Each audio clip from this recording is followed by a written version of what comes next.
Hello बच्चों, let's read this question. The question says in each of the following questions, a statement of assertion is given by corresponding statement of reason. Of the statement, mark the correct answer as. अब हमारे पास क्या है, statement दे रखी है दो, एक assertion है, एक इसमें रीजनिंग है.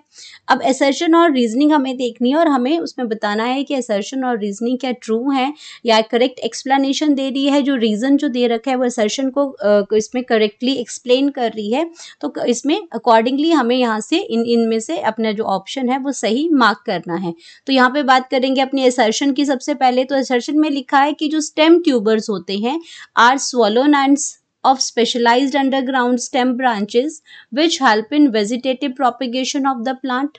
तो यहाँ पे स्टेम ट्यूबर की बात हो रही है कि स्टेम ट्यूबर क्या होते हैं. एक स्वॉलन एंड होता है, अंडरग्राउंड स्टेम ब्रांचेस में एक स्पेशलाइज्ड होता है ये, एंड ये क्या करता है, vegetative propagation of the plant में हेल्प करता है, यानी कि वेजिटेटिव पार्ट से नया प्लांट बनाने में ये हेल्प करता है. उसको कहते हैं वेजिटेटिव प्रोपिगेशन.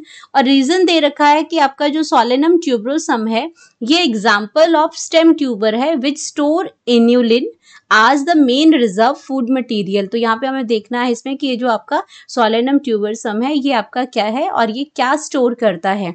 तो ये आपके इसमें हो गया असर्शन और रीजनिंग. अब हम बात करेंगे अपने की कॉन्सेप्ट की.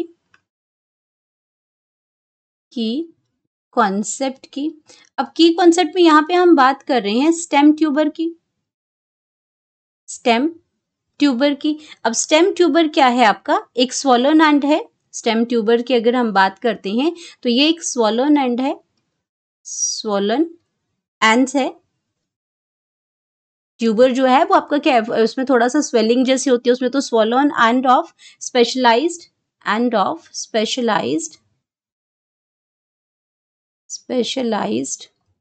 अंडरग्राउंड स्टेम ब्रांचेस हैं. अंडरग्राउंड स्टेम ब्रांच है, ये स्टेम ब्रांचेस हैं ये. एंड ये क्या करती हैं, स्टेम ब्रांचेस हैं और ये आपका वेजिटेटिव प्रोपिगेशन करती है. यानी कि अगर स्टेम ट्यूबर को हम ग्रो करते हैं तो उसमें से आप एक नया प्लांट आप इसमें ग्रो कर सकते हैं. तो उसको हम कहते हैं वेजिटेटिव प्रोपिगेशन.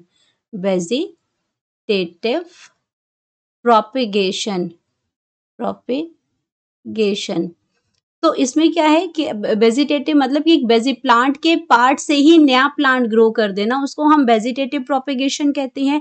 इसमें ऐसा नहीं है कि हमें सिर्फ सीड की ही ज़रूरत होती है, प्लांट के पार्ट से भी आप उसको नया प्लांट ग्रो कर सकते हैं. तो आपका वेजिटेटिव प्रोपिगेशन आ गया. एंड अगर ये तो आपका ये बिल्कुल करेक्ट है. अगर मैं इसमें असर्शन की बात करती हूँ तो असर्शन इसमें क्या हो जाता है, ट्रू हो जाता है. अब मैं अगर बात करती हूँ अपनी रीजनिंग की, तो रीजनिंग में दे रखा है सोलेनम ट्यूबरसम की बात हो रही है. ये सोलेनम ट्यूबरसम है, ट्यूबरोसम, सोलेनम इसमें ट्यूबरोसम. तो ये आपका क्या है, ये जो बात हो रही है ये पोटैटो है. ये साइंटिफिक नेम ऑफ जो आपका है वो पोटैटो का है. और पोटैटो में क्या होता है, ये आपका स्टेम ट्यूबर है इसमें. तो ये एग्जाम्पल जो बता रहे हैं कि सोलेनम ट्यूबरोसम में एग्जाम्पल है स्टेम ट्यूबर का, या उसमें क्या है, स्टेम ट्यूबर होता है, इसमें स्टेम ट्यूबर होता है. एंड ये क्या करता है, विच स्टोर इन्यूलिन. अब ये चीज गलत है इसके अंदर. जो आपका ये स्टेम ट्यूबर होता है ये स्टोर करता है स्टार्च को.